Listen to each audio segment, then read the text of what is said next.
with me, Joe. This is the show where I read an article a day to keep my stupid away. You learn something, I learn something, we grow together. If you've been following my channel, you know that I enjoy learning new wisdom. And there's no better wisdom than fables. They can teach us some great life lessons. So that's why today's article caught my attention. It's entitled, Why Aesop's Fables Are Still Humanity's Greatest Source of Wisdom by Angel Luis Santiago. Let's jump right into it and learn what Aesop can teach us about humanity and about wisdom and some life lessons. The tortoise and the hare, you know the story? The fast and cocky hare loses to the slow and patient tortoise solely due to its own hubris. The first time most people are introduced to this story is during their childhood years. The moral of the story is to never rush through anything in life, and that the winner of any race is not always the fastest. Can confirm from startups and business, also true. I mean, just look at MySpace. Was the fastest to market, but Facebook beat the shit out of it. Anytime I take a test or fill a job application, I can't help but picturing myself as the humble tortoise. The tortoise and the hare is one of the many stories categorized under Aesop's fables. Now, we do not know much about Aesop's origins or if he even existed at all. What we do know is that he was a Greek man who had many stories to tell, all of them being allegorical in nature. Anthropomorphism is also a theme throughout most of Aesop's stories. Most of his stories generally revolves around two animals behaving like humans, aka anthropomorphic animals. Their interactions and behaviors do well to teach lessons that would be difficult to explain otherwise.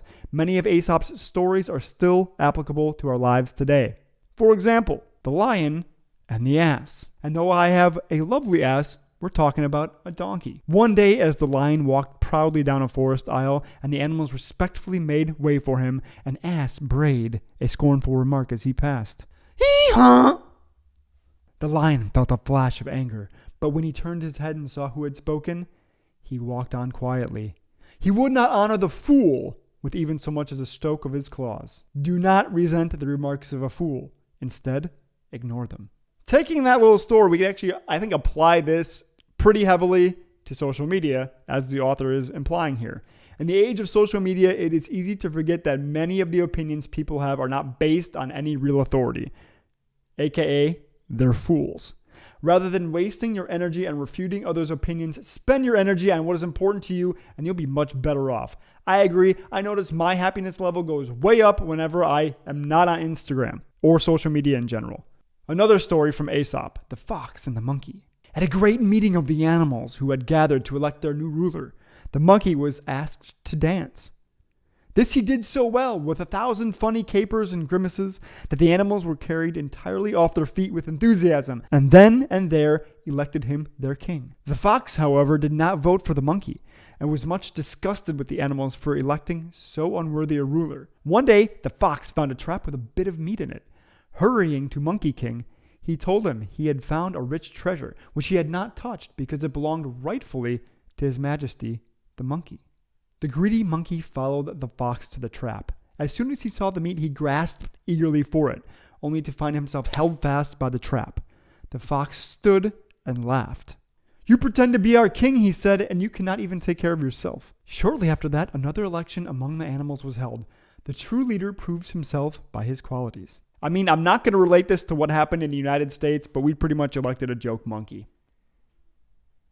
From this story, we learn that the loudest and most extravagant among us is not always fit to be our leader. I mean, come on, it's writing itself at this point. While the monkey proved to be an astute entertainer, he was fooled quite easily by the fox. In this torrid political climate, it is important that we examine those who wish to lead us not by their appearances, but by the content of their character and their past deeds. I wish the U.S. could learn that lesson. Aesop's fables serve as a way to convey complicated and difficult ideas to a wide audience. While the whimsical imagery of animals and silly scenarios are effective to capture the attention of children, the lessons in Aesop's stories teach timeless lessons.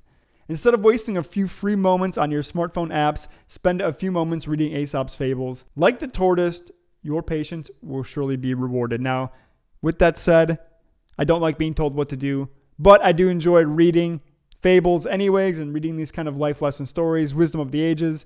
In fact, I just pulled up a random Aesop's fable. It seems to be hundreds of them. This one is called The Bull and the Goat. Let's see what it says. A bull once escaped from a lion by entering a cave which the goat herds used to house their flocks in stormy weather and at night. It happened that one of the goats had been left behind. And the bull had no sooner got inside than this goat lowered his head and made a rush at him, butting him with his horns. As the lion was still prowling outside the entrance of the cave, the bull had to submit to the insult. "Do not think," he said, "that I submit to your cowardly treatment because I am afraid of you. When that lion leaves, I'll teach you a lesson you won't forget." Damn, that bull is not playing games. The moral of this story is, it is wicked to take advantage of another's distress. Don't take advantage of people when they're down. That's been today's Joe Show. Let me know in the comments what your favorite Aesop's fable is, or you can send your favorite one to hijoeshow@gmail.com. Otherwise, you can follow me on Instagram @ajoeshow. Until tomorrow, read something good. I love you.